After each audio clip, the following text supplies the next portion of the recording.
This is Avengers number 47, all yellow cover. I got this because I like the idea of Magneto fighting the Avengers. There's Roy Thomas's signature. I've had this book for well over 30 years, and it came back a 5.0, but it's the first appearance of Dane Whitman. This next one is Power Man and Iron Fist, signed by Larry Hama, who did the cover. It is a Mark Jewelers, and it is a 6.0, which kind of was surprising to me because I thought it was going to be a lower grade. But actually, I'm very happy with this grade, being the Mark Jewelers, and that I got it during a sale. Now this one is Thor number 285, also a Mark Jewelers, 6.5.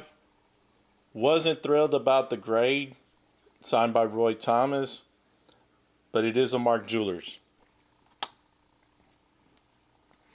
This one is a little bit strange because I bought it as a 9.0 slab, cracked it open, got it signed by Larry Hama, and it came back an 8.0.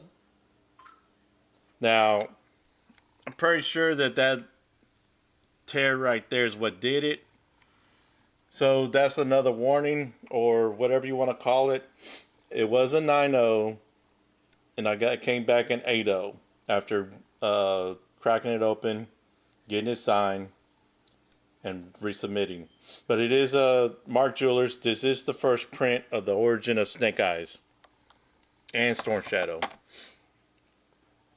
This is G.I. Joe number 60. Got it signed by Larry Hama. It's also got Todd McFarlane on interiors.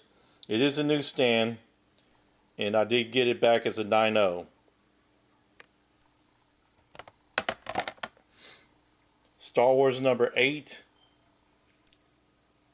Very early Star Wars. It is your Whitman variant.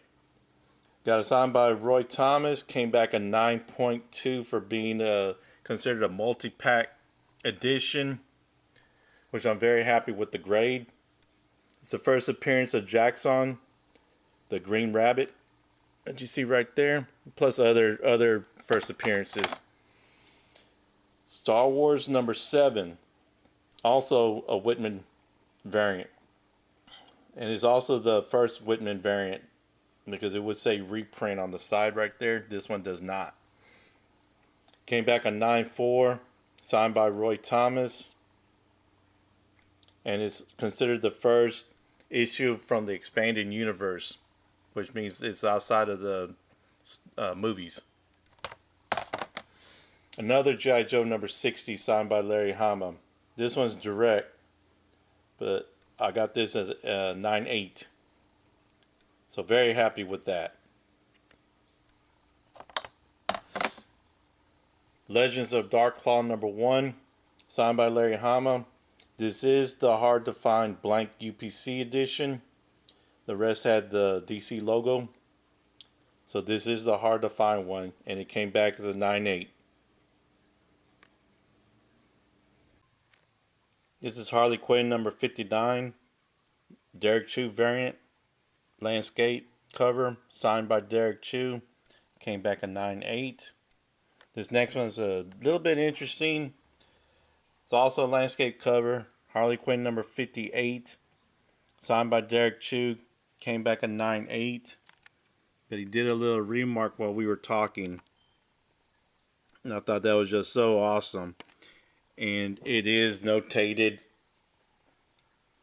signed, and sketched by Derek Chew. This is Uncanny X-Men number 260, signed by Mark Silvestri. It came back a 9.0, and it is a Mark Jewelers. Because I didn't get it pressed and clean, there's a potential because Chris Claremont and Jim Lee worked on it, so I can get it clean and pressed again later. Same thing with this. This is Uncanny X-Men 250, signed by Mark Silvestri, and it is a Mark Jewelers. Came back a 9.2 without a clean and press. But I'll take this next time I see Chris Claremont. This is Amazing Spider-Man number 49, signed by Ian Hock Lee. Did not get clean and press. Came back a 9.4, but it is square bound, so it'll be a little bit harder to get pressed and cleaned. This is Archie Halloween Special, signed by Jamie Tyndall, who did the cover. Because I didn't get it pressed and cleaned, it came back a 9.4. Same thing with The Walking Dead number 100, signed by Mark Silvestri. Did not get it pressed and clean. Came back a 9.4. Uncanny X-Men 244. First appearance of Jubilee. Because I didn't get it pressed and clean, came back a 9.6. Signed by Mark Silvestri. But it has potential if Chris Claremont ever comes back. This is Department of Truth number 3, the cover C. Because I didn't get it pressed and clean, came back a 9.6. It's signed by both James Tynion and Martin Simmons. This was a little bit of a big surprise. I thought this had some kind of scratches or something. It came back a 9.8, and it is signed by Martin Simmons and James Tynion. But I guess maybe they wiped it before they graded it. I don't know, because this is the Simmons foil Virgin variant, and I thought it was very hard to get a 9.8 because of the foil. But shocked that I got it, and glad I got it. This is Batman Adventures Mad Love number 1, signed by John Boy Myers. Came back a 9.8. This is Batman number 89, the first print, signed by James Tynion. Came back a 9.8. First appearance of Punchline in a cameo. This is Amazing Spider-Man number 26. The Derek Chew variant, Virgin variant, came back a 9.8. It's also signed by Derek Chew.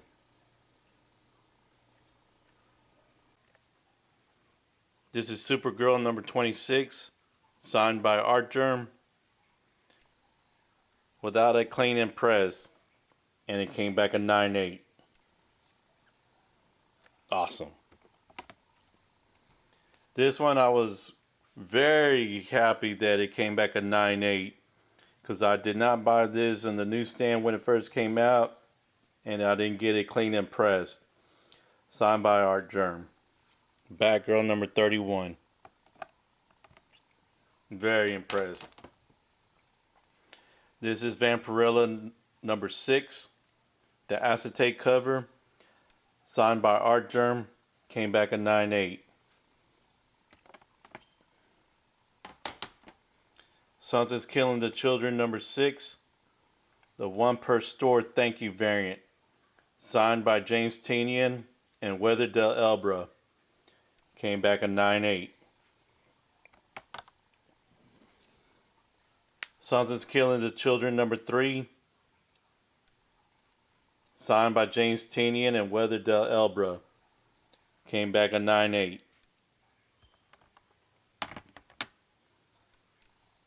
Sons is Killing the Children number 2, Unlocked Retailer Exclusive, signed by Weather Del Elbra and James Tynion. Came back a 9.8. So happy about this one. This one, Sons Killing the Children number 1, first print. Came back a 9.8. Signed by both Weather Del Elbra and James Tynion.